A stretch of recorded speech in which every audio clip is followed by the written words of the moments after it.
I can almost guarantee you've been making salmon wrong your whole life. I'm gonna give you my bulletproof recipe for perfect salmon every single time. I also got some tips, some tricks, and great info for you. Let's go.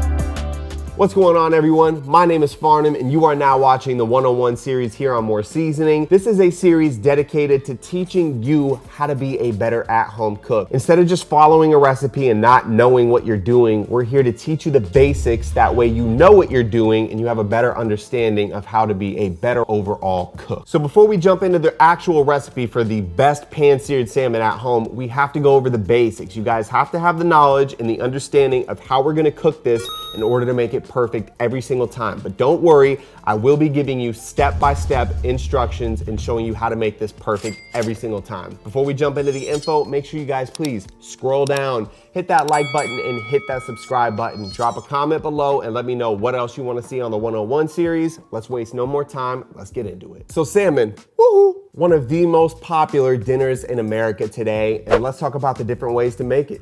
Okay, so the most popular way that people probably make salmon is baking it in the oven. They also throw it on the grill, get a nice charred salmon, they broil it in the oven, or they do it my favorite way, which is a nice crispy pan-seared salmon with a beautiful pan sauce. This is the bulletproof salmon way. I promise once you make it this way, you'll never go back. Let's talk about temperatures and thermometers. All right, so let's talk about the temperature we need to get our salmon to. The USDA is gonna recommend you cook your salmon to 145. The issue with that is 145, you're going to severely overcook that salmon. It is overkill. Me personally, I don't really like a medium rare salmon. I don't like it to be gummy and a little bit chewy inside. I like my salmon cooked, and I find that by cooking it to around 130 degrees, I get the perfect texture, and my salmon is cooked all the way through, but still very tender and very juicy. If you like medium rare salmon, cook it to 125. So we got these guys, the thermometers. Which one do you use? Okay, so we've got the analog probe thermometer. The issue with these guys is our salmon is gonna cook fairly quick, and these take a little bit of time to register an accurate temperature, so this is not gonna be the ideal choice. Then we've got one of my favorites. This is a Bluetooth thermometer. You can monitor the temperature on your phone. The issue with this is the actual thermometer is pretty blunt and fish is very delicate, so you are gonna run the risk of damaging the fish and potentially getting it to fall apart if you use this. And then we've got Old Faithful. This is our digital instant read thermometer. Because the salmon is not going in the oven, we're able to just probe this in the pan on the stove and get an accurate reading right away. This is our winner for today. And lastly, we need to talk about this thing called albumin.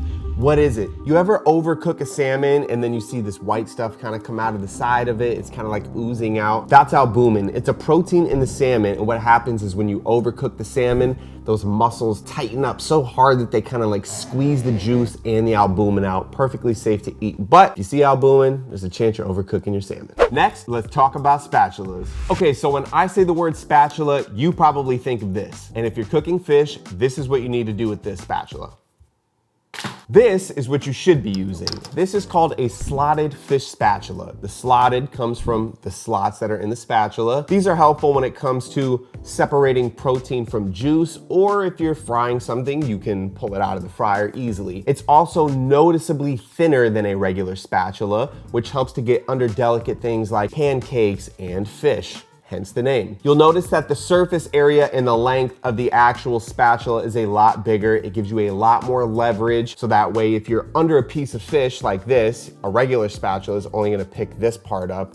You're able to slide in here and get the entire fish and flip it without having any issues or your fish breaking. So the first order of business to properly cook a great salmon, you need a fish spatula. And if you're using a non-stick pan, they make silicone edged ones too. So there's a million different options for pans. We're gonna explain the one you should be using right now. So first, we've got our non-stick pan. And this is a great option for certain things. However, we're making a pan sauce today and we want some fond from our protein, which I'll explain later. And because this is non-stick, nothing is going to stick to this, and that is an issue, so we will not be using this. Next, we've got cast iron. I love cast iron. The only issue is when we're making a pan sauce, these are a lot more thick and they retain heat a lot longer. So we're gonna have to wait a long time in order for it to cool down enough for us to put our ingredients in without them burning. So again, this is not the ideal option for today. And next, we've got everybody's worst nightmare, the stainless steel pan. Listen, I know it's scary. I know food sticks to it and we don't know why. And we know it gets really hot really fast. I'm gonna explain in just a few moments how to get a perfect cook on your salmon with this every single time. You have to understand the science behind the pan in order to cook with it. All right, so let's address the big thing with stainless steel pans, and it's that my food sticks to it. Why? Well, let's go over the science. In a stainless steel pan, they're like your face. They have pores in them. So when the pan is cold, the pores are larger. I'm gonna use a black dot right here. So that's your pore. What happens is when you heat the pan up, those pores, they're gonna slowly close just like that. And when you put a cold piece or a room temperature piece of food onto a very hot surface, what happens is those pores, like if you got in a cold shower, are going to open up and create what you call a vacuum. So they're gonna open up really fast and the food is gonna get sucked into those pores. And all you have to do in order to get past this part is just wait for the pan to heat back up and get hot again. Those pores will close, it will release your food every single time, and it'll sometimes leave behind the stuff we like to call fond, which is going to be the base of our pan sauce, and it is full of flavor. And as far as people saying these heat up too fast and they burn everything, good. It will teach you to be a better cook by using a stainless steel pan because you will understand that you don't want to cook everything on an extremely high temperature. It will teach you to respect the heat and it will make you a better cook, I promise. It's time to talk about oils. So just like pans, there's a bunch of different oils that we can use to pan sear our salmon. Olive oil being the most common. The issue with olive oil is it's got a very low smoke point in comparison to some others that we use. You're gonna get a smoke point, which is basically when your oil starts to burn and makes a lot of smoke, between 350 and 400 degrees. And because we have to pan sear our salmon on a high heat, we want something with a higher smoke point so it doesn't burn. My preference is avocado or grapeseed oil, and these have a smoke point about 520 degrees, which is significantly higher than your olive oil. Do yourself a favor, when you're cooking on high heat, grab yourself a bottle of avocado or grapeseed oil. So now that you've got the basics down, let's make the most incredible at-home salmon ever. All right, so before we start, we need to address two things. First is the temperature. We need to pull this out of the fridge at least 30 minutes before we cook it so it warms up and we're not putting an ice cold piece of fish on a hot pan. The second is the skin. We do not want to have to scale this. They can do it in just a few seconds at the seafood department. Ask them to scale it, but if they don't, here's how you do it. This is a messy process and it does take about 5 minutes, but all you're gonna do is grab your knife and then you're just gonna go at the scales at an angle and eventually they will just start to fly off and all over your kitchen. So probably do this in the sink. Okay, so full transparency, that may be the most annoying thing that I've ever had to do in the kitchen. I always ask them to descale it, but I didn't because I wanted to show you guys how to do it just in case you didn't. But please, if you're gonna get fresh salmon, ask them to descale it. Okay, so the key to this recipe is to get this skin as crispy as possible. And trust me, it will be crispy.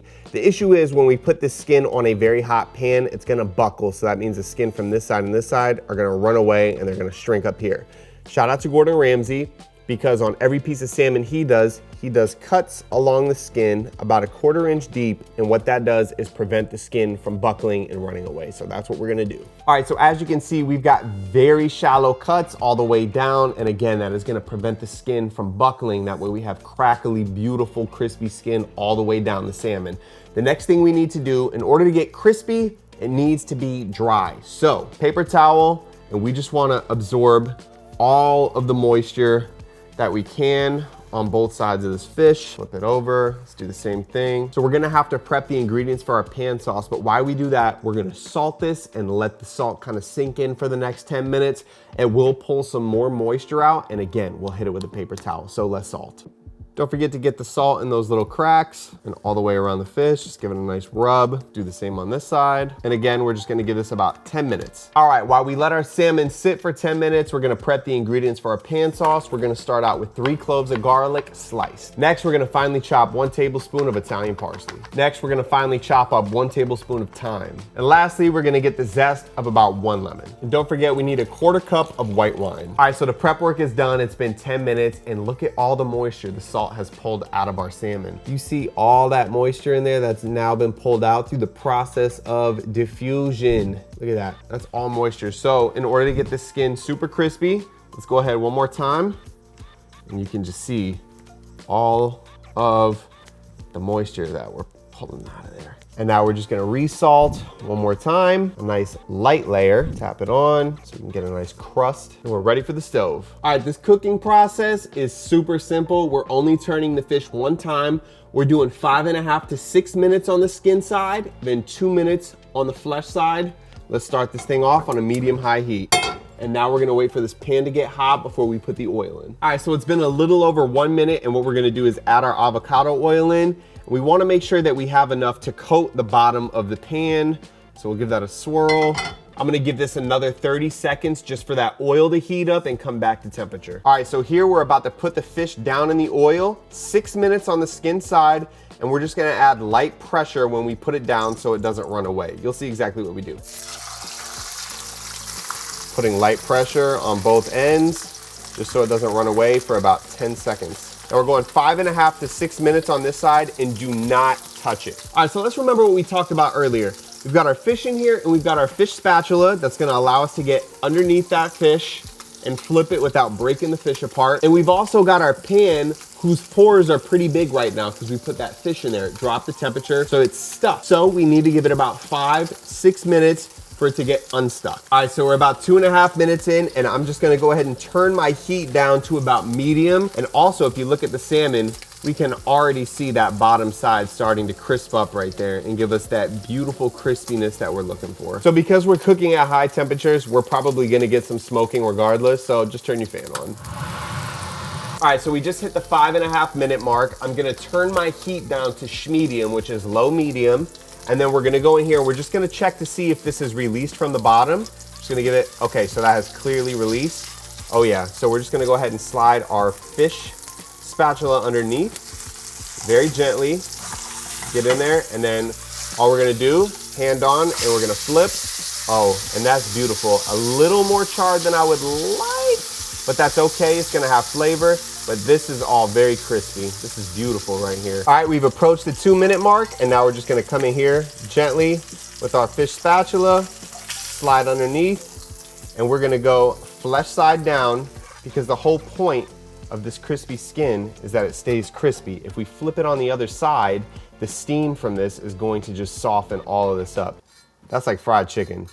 All right, it's been about 3 minutes. Our butter's cut, and we're gonna put our pan back on a low heat, and we are gonna add in 4 pads of our butter. We're gonna let that melt. All right, once our butter has melted, we're going in with that garlic, parsley, and thyme. Go ahead and give that a mix. And we're gonna let this cook for about 1 minute or until the garlic is fragrant. Now, because this isn't minced garlic, the surface area is less, so it will take longer to cook. All right, it's been about 1.5 minutes, and we still have that fond stuck on the bottom, so let's deglaze with our white wine.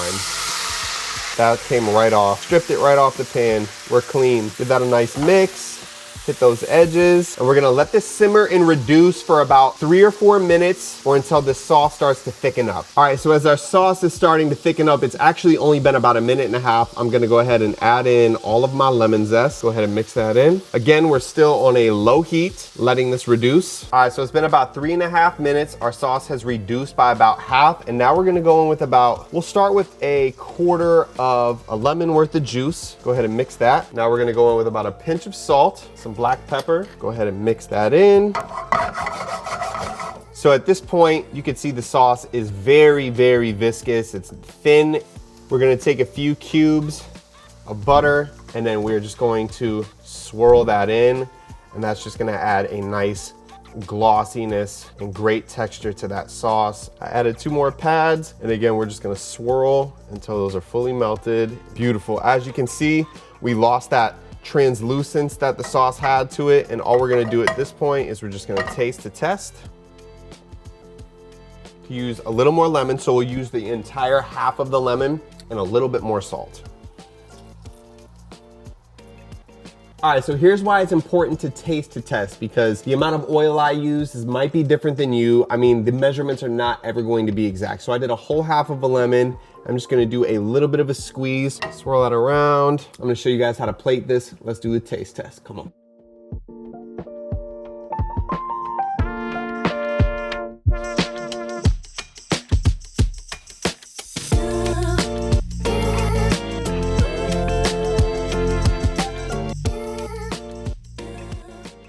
Ladies and gentlemen, it is time for the taste test. Before I bite into this, let me just say, I would not normally pour that sauce over the top of this fish. The only reason I did that is because it looks really great on B-roll, right? We worked so hard to get that crispy. If we just pour that sauce on top, it's gonna eventually soften that crispiness up, which is the highlight of the dish. So here's the crispiness.